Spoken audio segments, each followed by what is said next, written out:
ဒေါက်တာဆာပြောတဲ့ဒီ2008ဖွဲ့စည်းပုံအခြေခံဥပဒေကိုတမတော်ဖက်ကလည်းဒါကြိုပြီးတော့လောက်နေပြီးတော့ဒါပြစ်ပြီးတဲ့ဆိုတဲ့သဘောကိုဆိုလိုတာလားအခု CRPH ကလည်း2008အောက်မှာတွားနေတဲ့ပုံစံဖြစ်နေလားဒါမှမဟုတ်ဒီအမြင့်ပြတ်ပဲဒီ2008ကလည်းတပ်ဖက်ကချိုးဖောက်ပြီးဆိုတော့ဒီတိုင်းပြစ်ပြီးလို့ယူဆလို့ရတယ်လားကျွန်တော်ကတော့အခုကအစိုးရယာယီအစိုးရတစ်ခုတက်လာမယ်ဖြစ်လာမယ်အဲ့ဒီယာယီအစိုးရအနေနဲ့2010ဖွဲ့စကျွန်တော်တို့နဲ့မိုက်တော့ဘူးသူတို့ကလည်း2010ဖွဲ့စကိုမတုတ်တော့ဘူးလေသူတို့ကပဲ2010ဖွဲ့စကိုကြော်ပြီးတော့နာသိတယ်2010ဖွဲ့စတမတာကိုအဖခါလို့ရဘူးမတာကိုပဲသူမှအဖခါလို့မရဘူး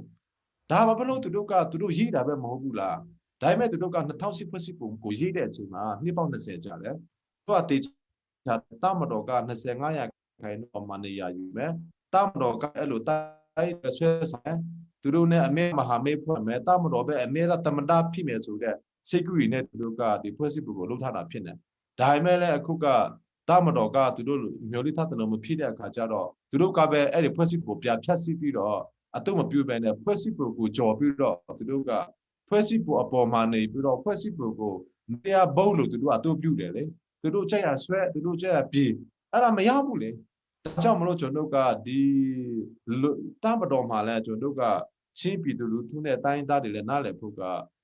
ရဲဘော်ဒီစစ်သားအကိုလို့ဒီလူစုမဟုတ်ပါเนาะတကယ်လူစုကတော့စစ်သားကလူဦးရေ9သိန်းလောက်ရှိတယ်အဲ့ဒီ9သိန်းလောက်ထဲမှာเนาะ99.9ရာခိုင်နှုန်းတော့လူကောက်တွေဖြစ်မယ်လို့ထင်တယ်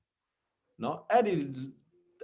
နည်းနည်းဆုလူတာနော်အပေါ်ကဒီတကယ်ထိတာကိုကိုင်နေတဲ့သူပဲသူတို့ရဲ့စီးပွားရေးကိုကျိုးစီးပွားကိုချီးပြီးတော့ဒီလိုလုပ်နေတာပါဒါကြောင့်မလို့ကျွန်တော်တို့ကဒီလိုလှုပ်ချင်းအဖြစ်ပါဖြစ်လာမလဲဆိုရင်ကျွန်တော်တို့ကကုလသမဂ္ဂဌာနနဲ့တိုင်ပြီးထားမယ်နော်ကုလသမဂ္ဂဆိုင်ရာဒီပါလဲဟိုပါ